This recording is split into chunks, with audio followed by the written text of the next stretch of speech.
There's a reason so many people warn you about picking up hitchhikers. My dad used to say, you never know who you're letting into your car, or what they're running from. I always thought he was being dramatic, until the night I learned just how true those words could be. My name is Kevin, and I'll never forget the night I picked up a stranger on a lonely stretch of highway, and how everything changed after that. It was late October, and I was driving home from a friend's wedding in another state. The reception had run late, and by the time I hit the road, it was already past midnight. The highway was empty, just me and the endless ribbon of asphalt stretching out in front of my headlights. I was tired, but I wanted to get home, so I kept going, sipping coffee and listening to old rock songs on the radio. About an hour into the drive, I saw someone standing on the shoulder, just outside the reach of my headlights. At first, I thought it was a trick of the light, maybe a sign or a mailbox. But as I got closer, I saw it was a man, maybe in his late 20s, wearing a dark jacket and jeans, his thumb out, his face hidden in the shadow of a baseball cap. I slowed down, debating whether to stop.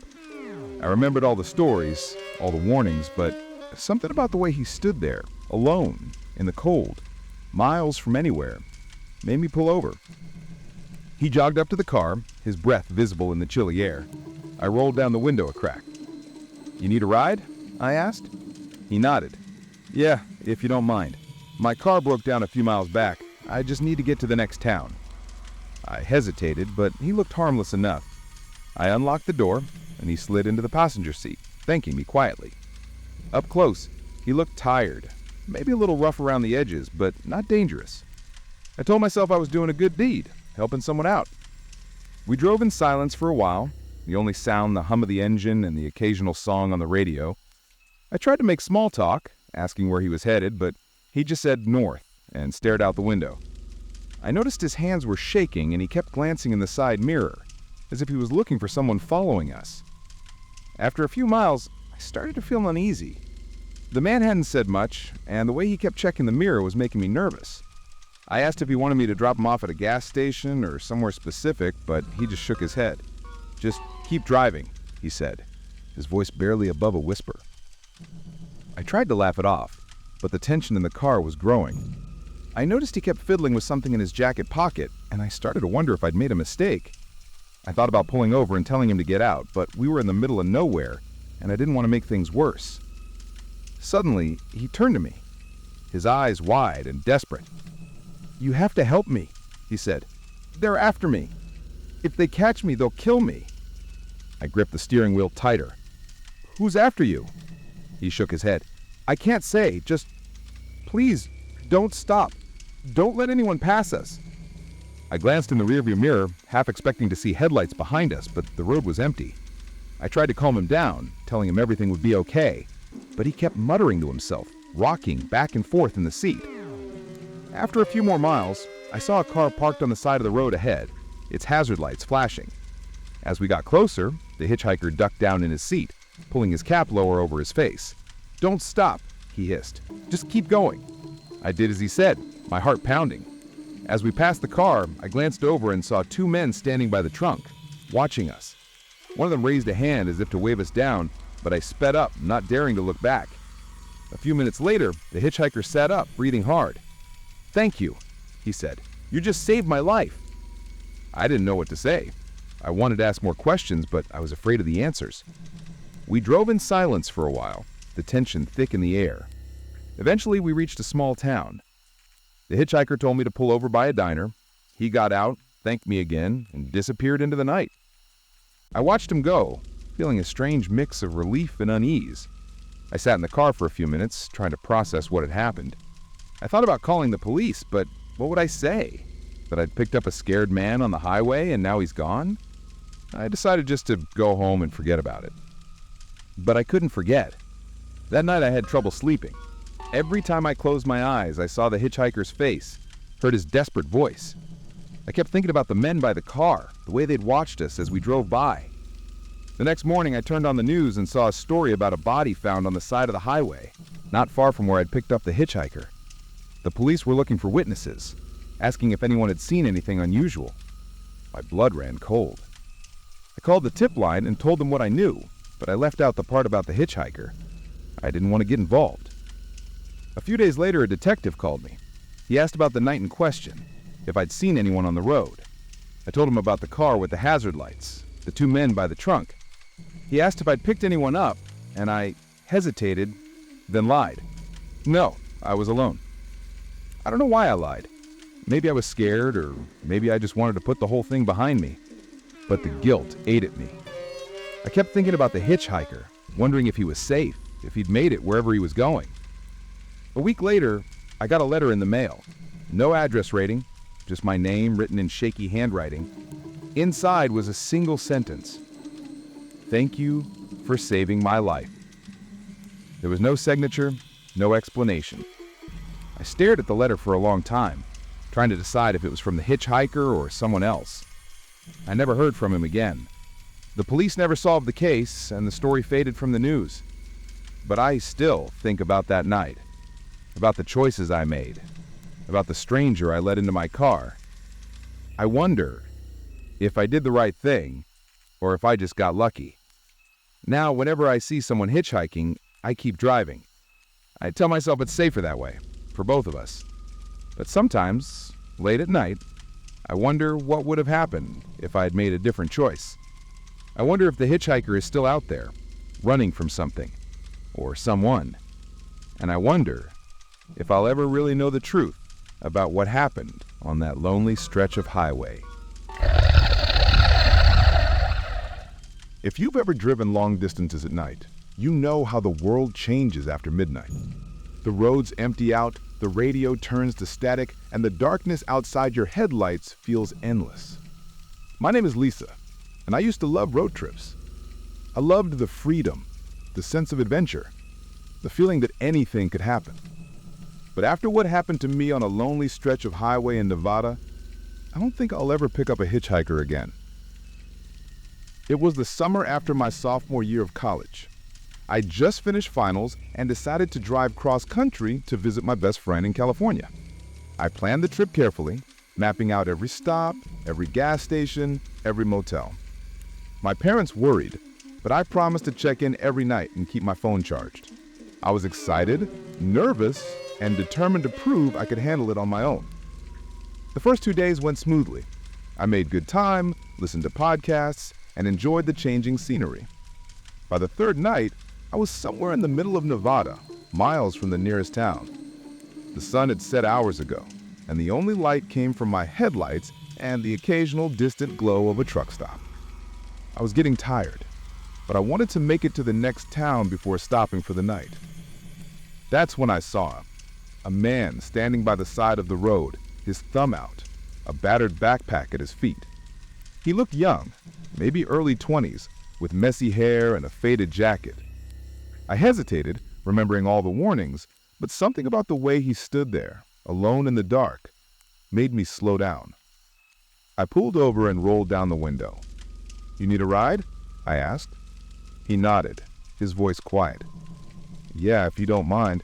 My car broke down a few miles back. I just need to get to the next town." I glanced at the empty road behind me, then unlocked the passenger door. He climbed in, thanked me, and set his backpack on the floor. Up close, he looked tired, maybe a little scared, but not dangerous. I told myself I was doing a good deed. We drove in silence for a while. I tried to make small talk, but he gave short answers, staring out the window. I noticed he kept glancing at the rearview mirror, as if he was looking for someone. I started to feel uneasy, but I didn't want to be rude. After a few miles, he asked if I could pull over at the next gas station. I agreed, relieved to have a reason to stop. When we got there, he thanked me again and got out, heading inside. I filled up my tank, bought a coffee, and tried to shake off the strange feeling. As I was getting back in my car, I saw the hitchhiker arguing with another man in the parking lot. The other man was older, with a shaved head and a leather jacket. They were speaking in low voices, but I could see the tension in their body language. I thought about calling the police, but before I could decide, the hitchhiker walked away, disappearing into the darkness behind the station. I got back on the road, trying to put it out of my mind.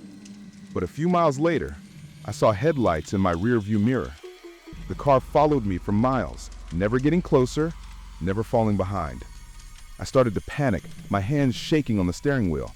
I sped up, but the car matched my speed. I slowed down, and so did they.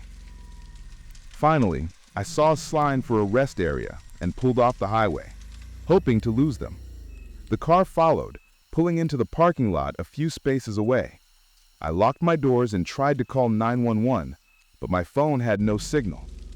I watched as the driver got out, a man with a shaved head, the same one from the gas station. He walked toward my car, his face hidden in the shadows.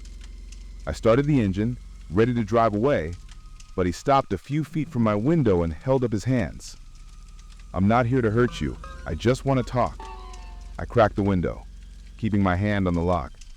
"What do you want?" He looked around, then leaned in. "That guy you picked up, he's dangerous. He's been hitchhiking up and down this highway for weeks. People have gone missing. I've been trying to stop him." I stared at him, unsure whether to believe him. "Why should I trust you?" He shook his head. "You don't have to. Just be careful. Don't pick up any more hitchhikers, and if you see him again, call the police." He walked back to his car and drove away, leaving me alone in the rest area. I sat there for a long time, trying to process what had happened. I thought about the hitchhiker, the argument at the gas station, the way he'd kept looking over his shoulder.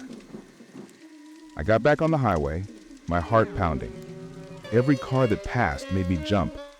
I kept checking the mirrors, half expecting to see the hitchhiker's face. I made it to the next town and checked into a motel, double locking the door and pushing a chair under the handle. The next morning, I turned on the news and saw a story about a woman who had gone missing after picking up a hitchhiker on the same stretch of highway. The police were asking for information, warning drivers to be careful. My blood ran cold. I called the tip line and told them what I knew, describing the hitchhiker and the man from the gas station. A detective called me later that day, asking for more details. I told him everything: the ride, the argument at the gas station, the car that followed me. He thanked me and said they were investigating. I never heard from them again. I finished my trip, but the rest of the drive was a blur. I kept thinking about the hitchhiker, wondering if he was really dangerous, or if the man at the rest area was just trying to scare me. I'll never know for sure. But I do know that I was lucky. I could have been the one who disappeared. Now, whenever I see someone hitchhiking, I keep driving. I tell myself it's safer that way, for both of us. But sometimes, late at night, I wonder what would have happened if I had made a different choice. I wonder if the hitchhiker is still out there, waiting for his next ride. And I wonder if I'll ever really feel safe on the open road again.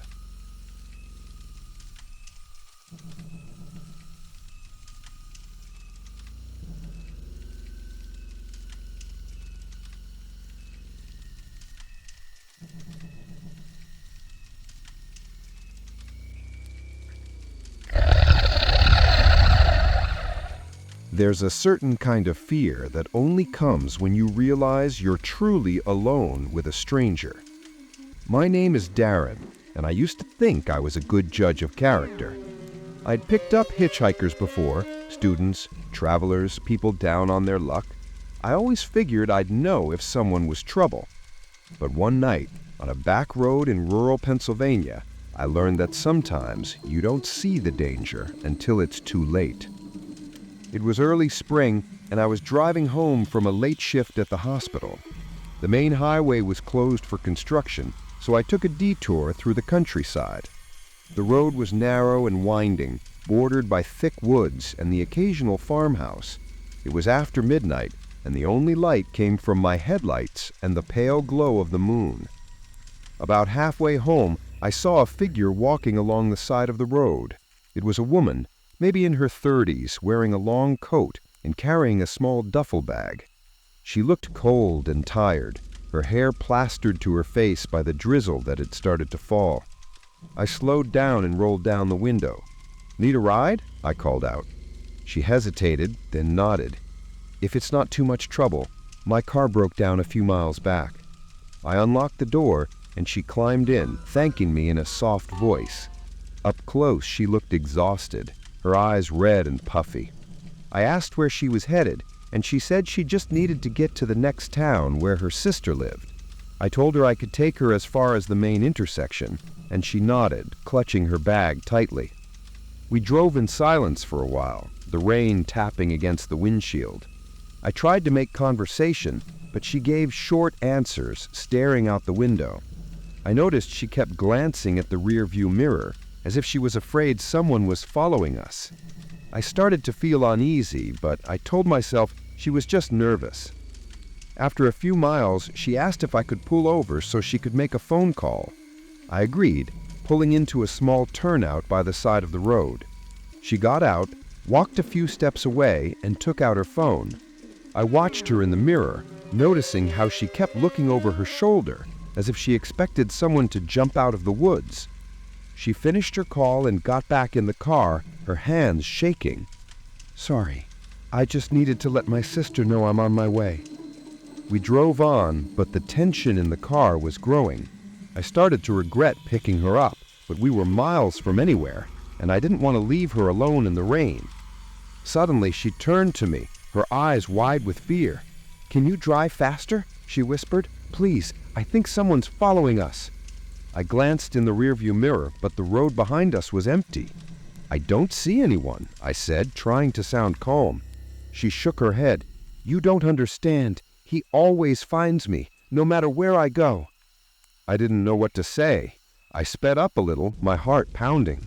I kept checking the mirror, half expecting to see headlights appear out of the darkness. A few minutes later, we reached the main intersection. I asked if she wanted me to drop her at the gas station, but she shook her head.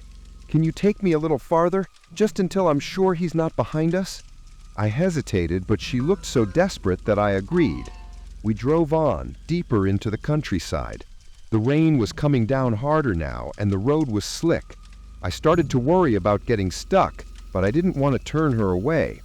Suddenly, she gasped and pointed ahead. "Stop! That's his car!" I looked where she was pointing and saw a dark sedan parked on the shoulder, its headlights off. I slowed down, unsure what to do. She ducked down in her seat, clutching her bag. "Please, just keep going," she whispered. I drove past the car, trying not to look at it. As we passed it, I saw a man sitting in the driver's seat, his face hidden in shadow. He didn't move, didn't even look at us. A mile down the road, the woman sat up, breathing hard. "Thank you. You have no idea how much this means to me." I nodded, still shaken. "Do you want me to take you to the police?" She shook her head. "No, he always finds me. The police can't help." We drove in silence for a while, the only sound the rain and the wipers. Finally, she asked me to pull over by a small church at the edge of a tiny town. She got out, thanked me again, and disappeared into the darkness. I sat there for a few minutes, trying to calm down. I thought about calling the police, but what would I say? That I'd picked up a scared woman who thought someone was after her? I decided to just go home. But as I pulled back on the road, I saw the dark sedan in my rearview mirror. It was following me, headlights off, keeping its distance. My heart started to race. I sped up, but the car matched my speed. I turned onto a side road, hoping to lose it, but it stayed with me, always just out of sight. Finally, I reached a well-lit intersection and pulled into a gas station. The sedan drove past, disappearing into the night. I waited a few minutes, then drove home, locking the doors behind me.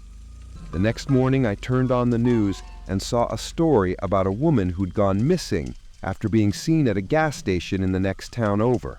The description matched the woman I'd picked up. The police were asking for information, warning that she might be in danger. I called the tip line and told them what I knew. A detective called me later, asking for details. I told him about the woman, the sedan, the man in the car. He thanked me and said they were investigating. A few days later, I got a letter in the mail. No return address, just my name written in neat handwriting. Inside was a single sentence: "Thank you for trying to help." There was no signature, no explanation. I never heard from the woman again. The police never found her, and the story faded from the news. But I still think about that night, about the choices I made, about the stranger I let into my car. I wonder if I did the right thing or if I just got lucky. Now, whenever I see someone hitchhiking, I keep driving. I tell myself it's safer that way, for both of us. But sometimes, late at night, I wonder if I'd made a different choice.